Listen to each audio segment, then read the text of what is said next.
I don't know, Gary. That's Okay. weird. Yeah, I bet. It is 7 o'clock, so if I could get everybody's attention. Hello? It is. I guess we're all having so much fun here. It is 7 o'clock, so I'm going to ask that we all kind of get our meeting mode on here. And first order of business, I'd like to remind everybody, please turn your cell phones on silent or airplane mode so they don't disrupt the meeting. And then second, would you please join me in Pledge of Allegiance? I pledge allegiance to the flag of the United States of America and to the republic for which it stands, one nation, under God, indivisible, with liberty and justice for all. So welcome everyone this evening and also watching on YouTube later on. I'm going to start with introductions.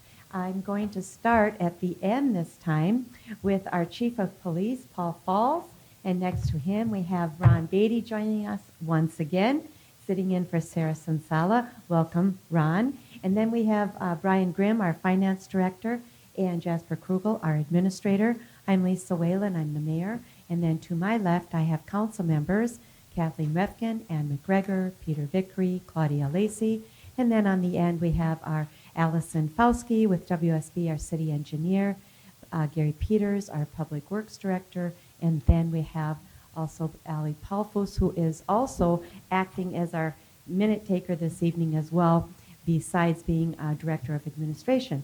So with that, we'll move on to approving our agenda. Are there any additions you wish to make to the agenda? All right, hearing none, is there a motion to approve the agenda as presented? Thank you, Ms. Refkin. Is there a second? Second. Thank you, Ms. McGregor. All those in favor signify with aye. Aye. All those opposed, motion passes 5-0. We don't have any special presentations tonight, so we will move on to persons to be heard. And we have 3 people signed up, so you will be, you'll have to come to the podium. You have to state your name and address for the record, and you'll have 3 minutes. We won't take any action on anything this evening. We'll listen to what you have to say. So we'll start with Jody Anderson.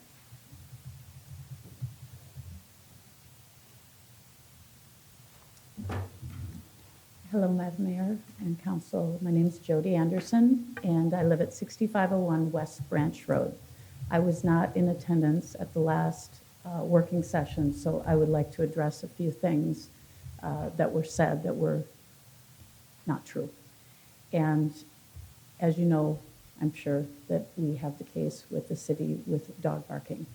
My dogs are not house dogs that are outside barking. They're guardian dogs who actually take care of many animals. I have chickens, I have geese, I have turkeys, I have meat chickens, goats. And I have worked with the city by locking up my dogs at night in the kennel, and now I've actually brought them in the house at night. Since I actually have lost more birds, okay? In the last session, it was referenced that I brought in several truckloads of birds, which I believe it was said. Those several truckloads of birds were actually 30 birds that were replacing 20 that were killed in the last 3 months because my dogs were kenneled. And I had no dog presence in the last 2 weeks of July. I lost 15 more birds. So of the 30, I lost 4 immediately, 15. I have 11 birds left of the birds that I purchased in June. Okay?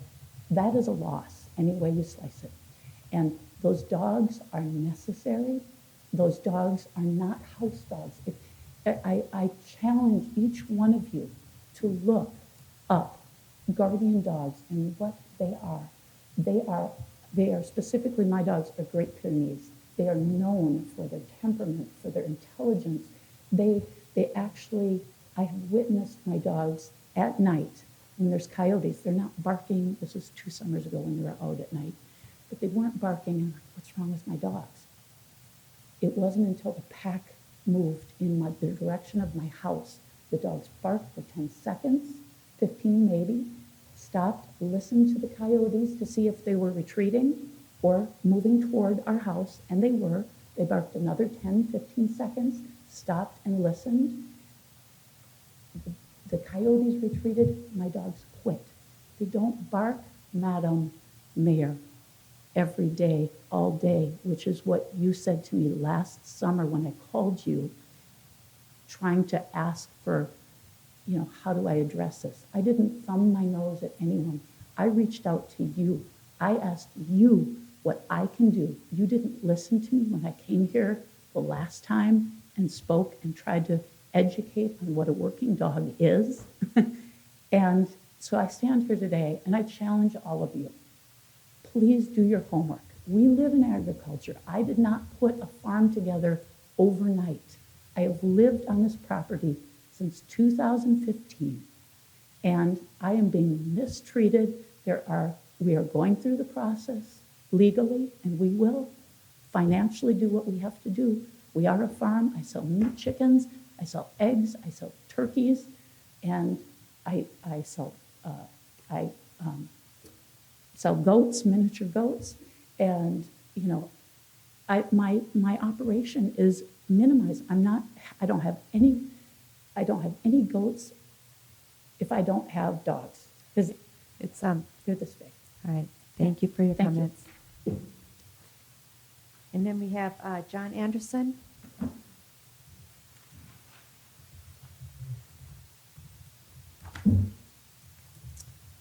Hello, my name is John Anderson, and I reside at 6501 West Branch Road, Minnetrista. My family has lived on this property for over 50 years, and I myself have attended Hilltop Elementary, Grandview Junior High School, graduated from West Tonka High School.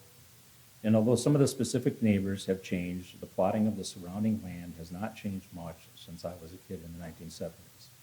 This evening, I would like to focus my comments on a specific issue that was raised about me in the Minnetrista City Council working session of July 15, 2024, which a neighbor of ours was kind enough to send to us when we were in vacation in Europe, and it was very upsetting to me. And so I would like to start at Mark 2909. I'm going to quote a brief section that I'll be talking about.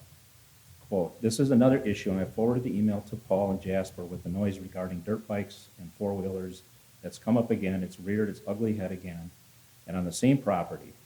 Yeah, they're basically thumbing their nose at the city and the neighbor next door saying, we're going to do whatever we want, and to the heck with you. That's going to be coming up for discussion. I'll talk with Paul and Jasper and see where we want to go with that. And just for reference, the address is 6501 West Branch Road." So I found these comments to be disparaging, unfounded, and unsubstantiated attack on me, and I take this personally. I'm disappointed with the lack of professionalism and the prejudgment I heard at this meeting. We have 0 dirt bikes. We have not had a dirt bike on this property since the 1970s when I was a kid. We have 2 youth-size ATVs, which I brought up a picture. They're small Can-Am 4-stroke ATVs that we purchased for my grandchildren and my special needs daughter. And we have them with the intent to drive them on our 5.5 acres of property, which is zoned agriculture.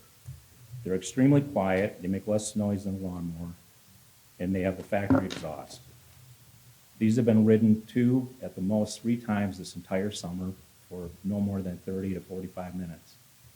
And to give whoever wrote the email referenced in the work session the benefit of the doubt, it's possible one of the many ATVs, motorcycles, side-by-sides that go down the road or are used in neighboring properties are what bother them. I don't know. We live on a dirt road in a rural area. People run equipment, chainsaws, tractors, bobcats, brush mowers. There's noise. It's the country. My 2 little ATVs are not contributing much, if any. And regardless, I see this as an attack on me via an email by an anonymous accuser. My elected officials are taking this and accusing me of thumbing my nose at the city and neighbor and saying the heck with you. And with no fact-finding, the mayor and the city are now moving forward with some action. I feel singled out, wrongly accused, and being talked about as irresponsible and reckless member of this community. Mr. Anderson, I'm going to interrupt you. 3 minutes are, but here's the thing. We weren't talking about your property. It was quoted in them. If you listen to the transcripts, you'll No. see that it was. Okay, we'll take a look at that. It was a Thank you. different property. It was a different property, so, thank you. And then we have Zach Lucas. He Zach was here. Vite, yeah. He was, Okay, all right. So that concludes our persons to be heard. Like I said, we don't take action, and it was not your property that we were discussing. Next, we'll move on to our consent agenda items. Are there any you wish to remove? So that then leaves any other ones? All right. That then leaves A, approve our work session meeting minutes from July 15th, 2024. B is approve our city council regular meeting minutes from July 15th, 2024. And C is a resolution to approve our claims. And D is a resolution for a reimbursement resolution for water main project. Is there a motion to approve consent agenda number A, B, C, and D? So moved. Thank you, Ms. Lacy. Is there a second? Thank you, Mr. Victory. Any further questions? Hearing none, all those in favor signify with aye. Aye. Any opposed? Motion passes 5-0. And next we'll move on to number E, Ms. Refkin. Yeah, so in Gary's agenda item, it states that the responsible code for installation is common practice. Contractors use this, let's say, for the pump and pump the same amount of sewage, however, the issue is the pumps need to be used simultaneously, which is not an alternate mode, which is how you do it. So why was this done as common practice if it wasn't how we use the pumps? That's a very good question, because back in the day, I'm not gonna throw anybody under the bus, but we were, as operators and people doing it, were not, how can I elegantly phrase this? Our opinion didn't mean much. So, we were shocked when we found this out, and, the guy that came up from, the gentleman that came up from Minnesota Pumps brought this up. He says he's seen it quite a lot with, not only like this situation, but a lot of situations where they can get by with a lot smaller pump with, putting a bigger impeller on, running both pumps at the same time to get the same thing. So, a lot of things we found, with not only this, but other stuff at our plant too, that we've learned valuable lessons, from the original build. So moving forward, that's why talking with, AE2S, we have a lot of long laundry list of items that we want to make sure that aren't going to happen with this one. So, yeah, it's just unfortunate that it happened, and we did not know until we pulled the pumps to, look at them, and we weren't, we just figured, because what they normally do on the pumps is on the tag, they'll put the size of the impeller on there. So we didn't know any better, because we figured that was the impeller for it. Why should we not think that SCH, would put in the right ones? But when they looked at that, they said, yeah, this has been upsized. So, and that's when we found out, that's when they started asking questions. We can run these separately, but they get hot. And that's the issue that they have. They have to run a lot harder with the larger impellers, so. So the tag on them was for the impeller that What- that was changed, or they changed the tag? Well, they changed the tank. So what happens is on these pumps, so when you order a pump, it has the, it'll say the KSB, it'll say the model number, and it'll say dash, and then they'll stamp in what the impeller is on there. Does it meet the qualifications of this pump? Of course it does. But for our operation, it needed, both of them to run at the same time. Well, normally in any operation, any lift station that we have two redundancy pumps. So if one goes bad, hey, guess what? The other one can pump. This situation, we lost the one pump and we weren't keeping up. So that's when we decided, hey, what's going on here? We pulled it. The pump was extremely warm, and that's when we got a hold of. And the reason we call Minnesota Pumps is they have an emergency. They're one of the few that can get on here right away. They've helped us out many times. They asked a lot of questions. They brought us up a pump that would work. They put that in to get us by. And that's when we found out about this, that, if you look at the actual pump chart that shows what it is at that capacity for that impeller, they are over exceeding what that pump can do. So, So who was the contractor that did this? I'm trying to think who put that in the time. It would have been, I'm trying to think who built the plant. Like, I can draw blank. Knutson. Yeah. So it would have been one of their subs that would have installed it at that time and stuff. So, They would have subcontracted it. you know, You would have documentation from who the subcontractor was? It was should, but I mean, there's not, I mean, they didn't do it, I mean, technically it was within spec. So, I mean, there's not, we can hold against them, No, but you know, but I mean, it will not happen again, I'll tell you that, because, you know, we made sure, this is one of the other things that we've written down. You know, one of the other aggravating things is our high service pumps in there were stopped production in 2009. 2009. But who checks that? So why were they put in? Well, we didn't know. I mean, a treatment plant was new to us, who so was the supervisor who was supposed to be double checking all of this? Like, is this on SEH? They weren't there doing what they were supposed to be doing? they did. I mean, but unbeknownst to us, I mean, the pumps they brought in, I mean, we didn't know that they were, you know, I mean, we find this out when we got a hold of WW Goats because we had one going out. The impellers were getting bad. And he said, oh yeah, how old are these? And they were shocked that we told them they were put in 2016. He goes, they were stopped production in 2009. That's why when they found the impellers for us, we said, how many do you have in stock? Yeah. And they said, we have 8. I bought all 8. Yes, it's expensive, but you know what? When they go out and we don't have one and we can't find it, we're going to be SOL. So I bought all 8. We have enough to change all of them out one more time, which we probably will not need for quite a while yet. But yeah, I mean, there's just little quirks here and there that you find, you know, through the process that, you know, well, I mean, you know, and it's stuff that we find out later. You know, we take it at face value that, Right. you know, that what the engineers are going to offer us, you know, is quality. So, So you don't think we have recourse Yeah. against them? no, I mean, not anymore. I mean, it's been, you know, pushing what, 8, 9 years. Everything is within spec. So, I mean, it matches, you know, if you look at it, the pump matches what they have. You know, it doesn't matter if it's outdated or not. So we You have know. to specify exactly the equipment we need. Well, you know, that's one thing that when we were talking to A2S, when we were doing our initial plant design, we brought this up. And they're well aware, you know, of what took place. So, I kind of relate it to what you see with trees and developments. What they do is they'll go up to the Wayland Tree Farm and say, Lisa, what do you got that's cheap that we can put in and, you know, for trees that we can get cheap and put in this developments? Seriously, that's what happens. That's why you look at these trees that are out there. The bark's terrible, you know, they're all beat up already and stuff. But did it meet spec for what, you know, they had to put in? Of course it did. But isn't this why we have the site inspector that we're paying hourly to check all of this stuff? Well, I mean, it was part of the contract, so like I say, but the pump that they put in, I mean, it matches spec, it does its job and what it's supposed to be. You know, at that time, not knowing that it was But was it out of function, obsolete? so. You said they stopped making it years before. I mean, was that, did we get? They're the still in full- service, I mean, they still have them, you know, they're still out there, so I mean, they're making, you know, parts for it and stuff like that, so. I mean, I don't think we have anything, you know, I mean, there's not really we can do about it at this point anymore. I mean, it's like buying a car and, you know, and. Jasper wants to weigh in. Yeah, Jasper. I think where you're going is like, who's accountable for this? And really, the pump was probably spec'd out during design.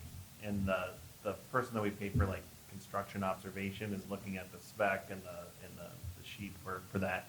And it met that during that time. So this is probably a design But piece. when they change the impellers, doesn't that change it? Like the pump that's spec'd up, changing the impellers, doesn't that change the pump that was spec'd? They probably changed it to meet the spec. So You it was know, probably so a smaller pump, larger impeller, met the spec. met the spec of the pump Engineer curve. signed off on it. The person doing the site inspection said, okay, the engineer signed off on this, good to go. Lo and behold, Gary's buying 8 impellers to. Well, no, they're that's, not with that's this, totally but this- different. but It's a that- totally that's different. different But this is, you know, I mean, So- it's something you find out down the road, you know, and stuff, so.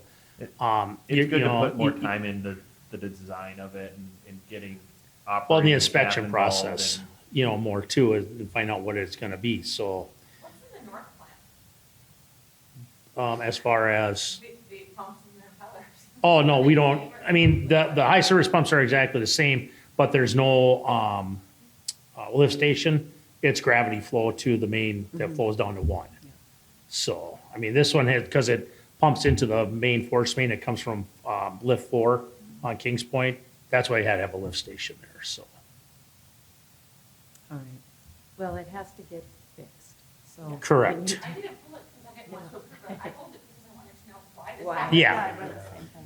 A lot of things happened back then with, that we didn't like. I mean, and I say I won't hash all the wounds, but I mean, it really, between Mike Pollock and myself, we were pretty devastated what was told to us, so. So, I agree. I agree, fully agree and understand, and it's good that we hear this on the air, so to speak. So, we're looking to replace the lift station pumps at the South Water Treatment Plant. We got a bid from Minnesota Pump Works at $13,819.68. Tri-State was much higher, and so we're looking to award the contract to Minnesota Pump Works in the amount of $13,819.68. Is there a motion to approve that? Thank you, Ms. Refkin. Is there a second? Thank you, Mr. Vickery. Any further questions? Are you sure? Are you sure? Yeah, make sure that the pumps and propellers meet the specifications that we think we're getting. Yes. All those in favor signify with aye. Aye. All those opposed, motion passes 5-0.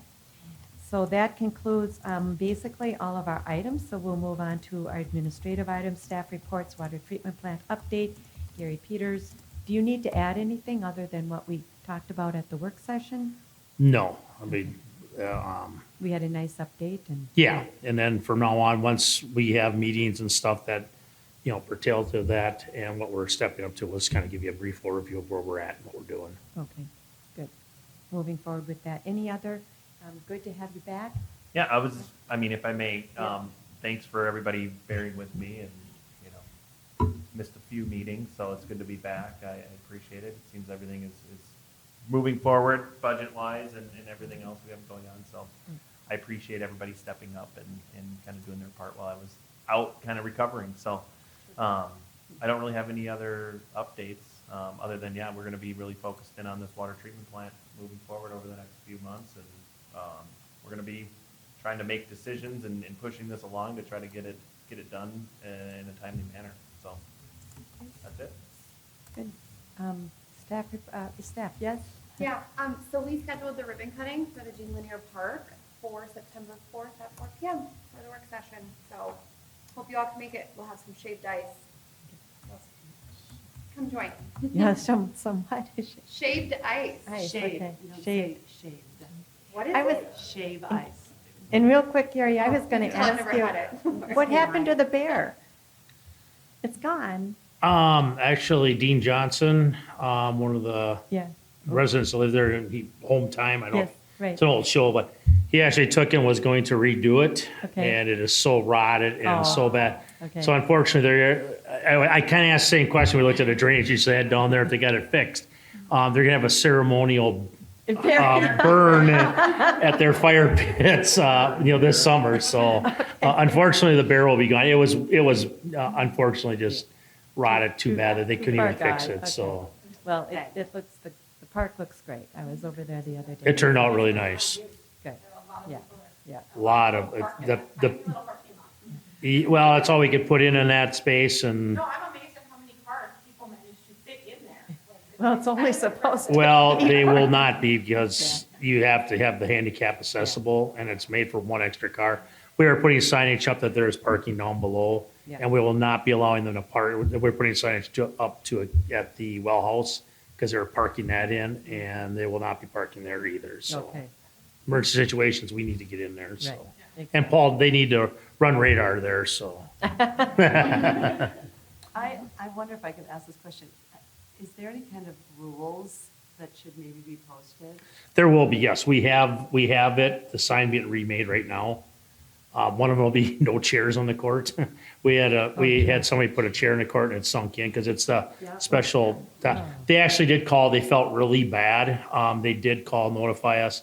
If we get some decent weather and it dries out, we will be putting some blackjack in there to fill up the hole in there. They felt terrible. So, but yes, there will be park rule signs put up again. So Well, even for duration on the courts, like, is there something like that? There really isn't. no, it's first come first serve. And you're probably thinking pickleball, usually you rotate with pickleball or. Yeah, Yeah. I know, but if we're putting up a sign, we should maybe, because there's some groups that can stay there for hours. Yeah.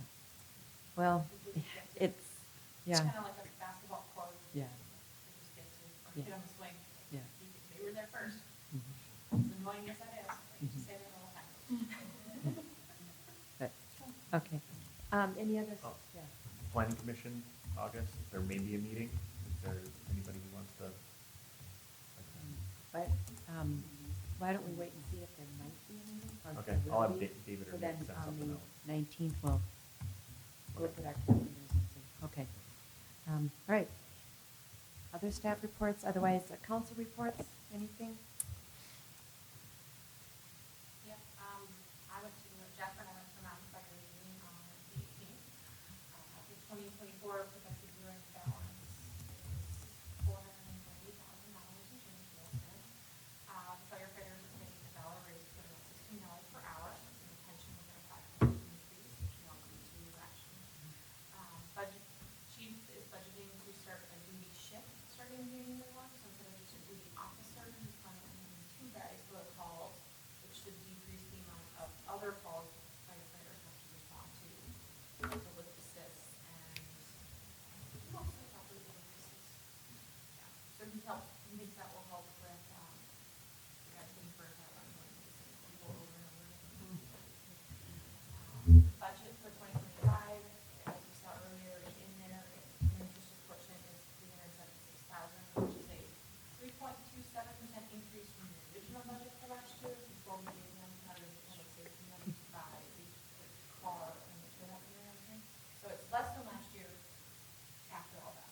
So it went down, but it went up in a weird way, but which is good. Our total percentage is 27.42% of the total budget. June call for 5 fire, 6 rescue, and 1 duty officer call. And the fish fry served at 3,060 and the profit 50,000. And then Lisa and I attended the fire partnership meeting, Partnership, yeah. and we covered ground rules for 2 hours. And the next meeting is the 13th, which I will not be at, and Jeff will be. And that's literally what I take from that meeting. We talked about ground rules. We Then tried to at the push, end, we talked tried, about that. we tried to push it along, believe me.